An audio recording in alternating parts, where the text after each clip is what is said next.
I am Dr. Alok Gupta. I shall discuss with you some of the essential tips to score high marks in examination.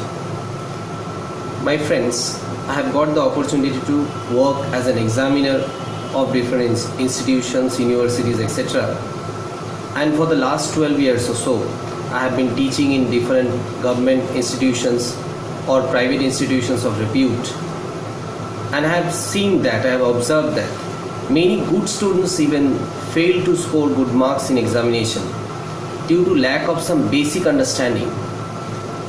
They can save the marks, they can score good marks in examination if they follow some basic principles at least.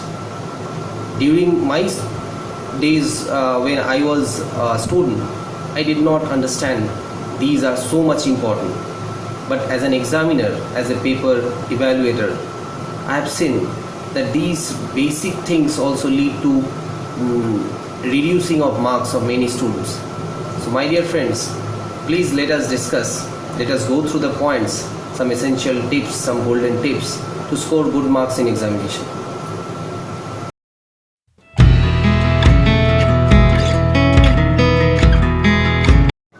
First golden tip or first important point is that answer should be specific and to the point, that is as per the requirement of the question. What I mean to say, the student should understand the spirit of the question. What is the spirit of the question? What the question asks for? What does the question ask?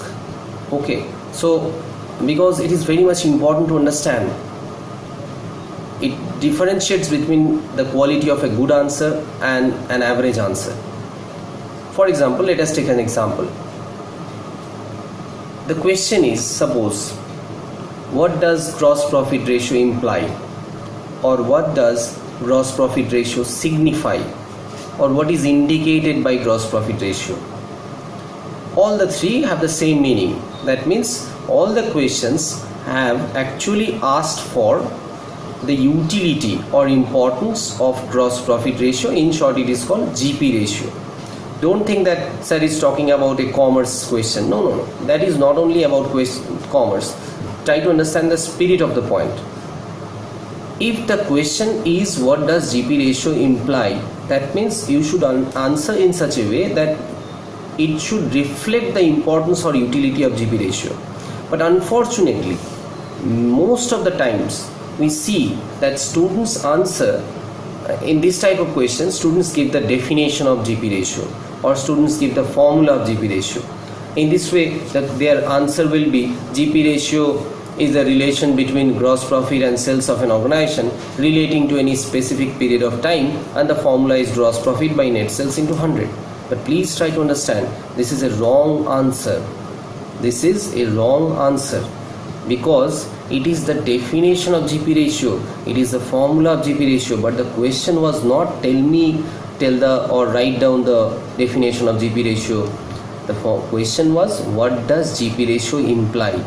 So in these type of cases, you should understand what is the question. First read the question carefully and then answer accordingly. So what should be the answer? Let me give the answer of this also. The correct answer will be like this. The relation between sales and gross profit or gross earning is explained through gross profit ratio.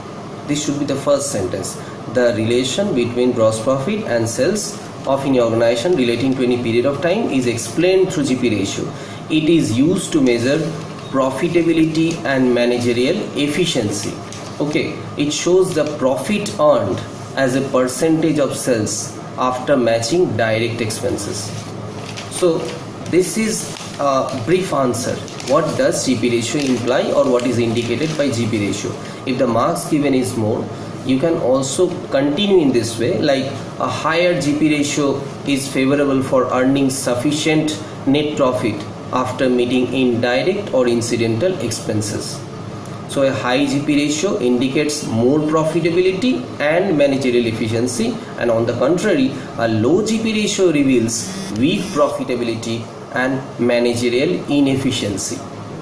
So this is the correct way of answering. try to understand the spirit of the question and then answer accordingly.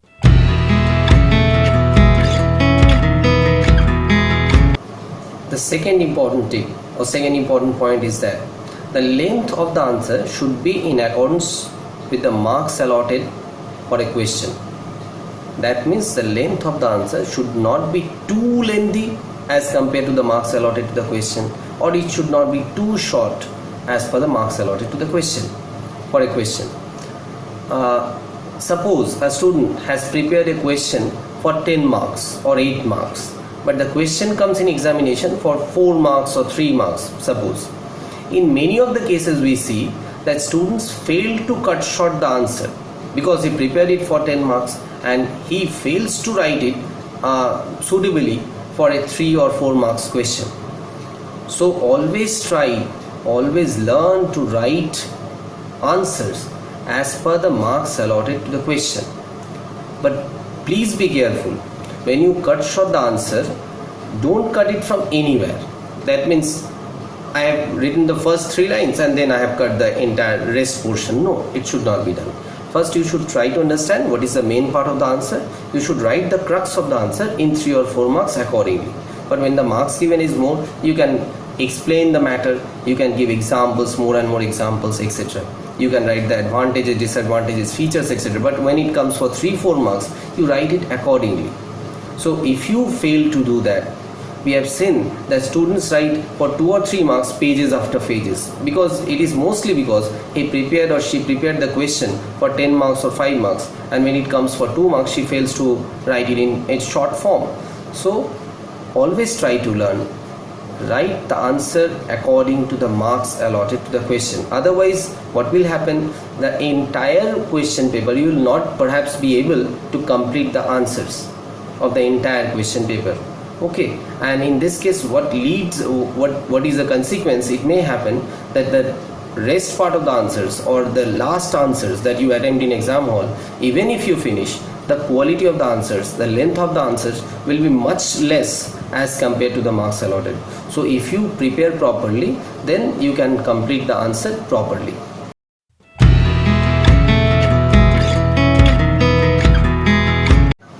The next important point is that suppose the question says write any 3 differences between this and that, or write any 3 advantages of this particular any subject, or write any 3 limitations of any particular topic, and in your book there are 10 or 12 points. Students sometimes say that, sir, what should I do, because there are 10 points, which point should I write? Only 3 I have to write as per the question. So please try to understand, when you are asked to write 3 or 4 points only, you should only write 3 or 4 points, and in this case select the important points, not any of the points. There may be 10 points, but you will understand, out of your general understanding you will understand that 3 or 4 or 5 points are more important as compared to the rest one. So when 3 or 4 points are to be written, write the important or vital points, not any of the points.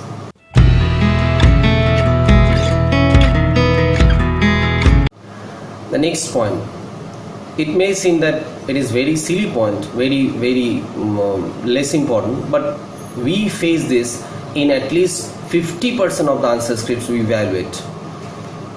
Students many a time, they'll write the question numbers in the corners or in the extreme left margin, and if you take loose sheets, what happens, in the after stitching, the point or the question number goes inside the fold, and what happens when the examiner is evaluating the answer script, he fails to see the question number, and he fails to understand in many cases where an answer has started actually, or what is the number of the question, because there are many options in the question paper.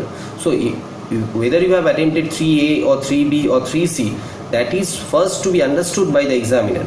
So question number should be written in a clearly visible place, not in the extreme corners or not in the extreme left sides. Please try to understand. You can write it also in the top, but not in the extreme corner, which may go inside the stitching. Okay, so that should be always taken care of.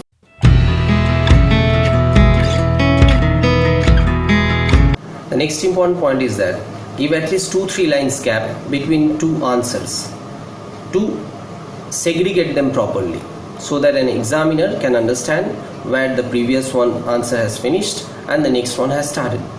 Otherwise it becomes difficult many a time if you write it together one after another. It is always advisable, if it is possible, give a line between the two answers. Take your pencil and scale, give a line between the two answers. Suppose 1A, 1B, 1C you have attended, then question number 2 started.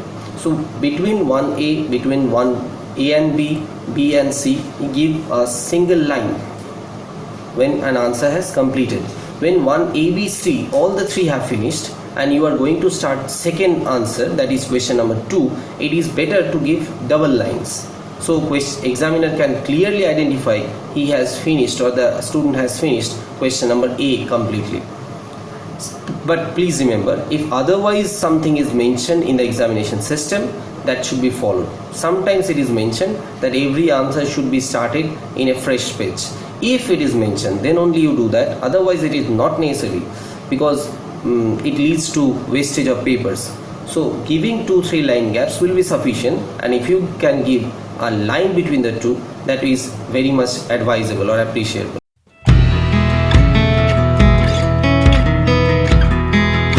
The next important point is that do not unnecessarily use quotations.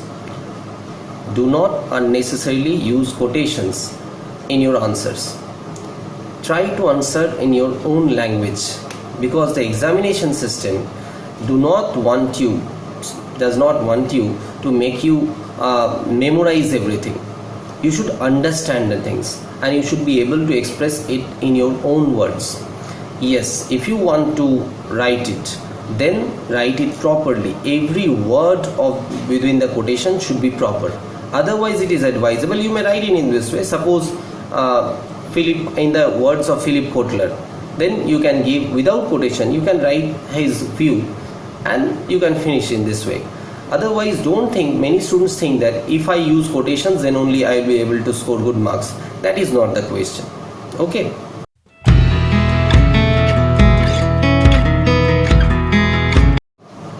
The answer should be written in a clear handwriting. The handwriting should be clear or legible. I am not saying it should be beautiful always, because definitely the appearance matters, but it is more important that the examiner can at least read the answer properly. So it should be in a clear and legible manner. It should not be messed up, or the handwriting should not be too poor to understand.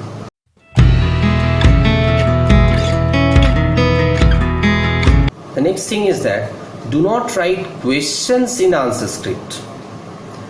Nobody is going to deduct marks for that, but please try to understand it is an answer script. I have seen many good students also writing this way. First they write the questions, then they write the answers in the answer script, especially in case of theoretical questions. But please try to understand that is answer script, not a question paper. Okay, so why do you write questions in the answer script?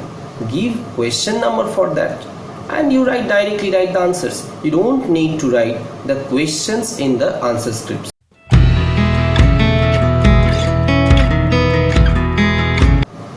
The question number and the point style or format of your points that you are using in your answers should not be same in the same place. What I mean to say, suppose the question number is given in this way, small a, b, c in this way, and if you in your answer you are simultaneously using the same style, that means suppose you are saying that the advantages of this particular thing is that colon small a, b, c in this way you are writing. It is good to write in points. Always it is good to write answers in point if it is possible, if it is good, but the style and the format should not be same as in the same place of questions. Suppose the question number is A, then the next question will be small b, and you are writing in small a, small b in this way. It sometimes lead to confusion in the minds of examiner, whether it is point number or whether it is question number. So, and if you are writing in the same place, especially in the margins, that becomes again that becomes more difficult, because it is always advisable question number should be in the left margin and the point number should be properly in the page side, inside the page, not in the margin, and the format should be different. For example, if the question number is small a b, then you may write as Roman 1, Roman 2 in this way. If the question number is Roman 1, 2, then you can write small a, small b, or if you can write capital A, capital B in this way. Okay, so the answer points in your answer and the question format should not be same or identical.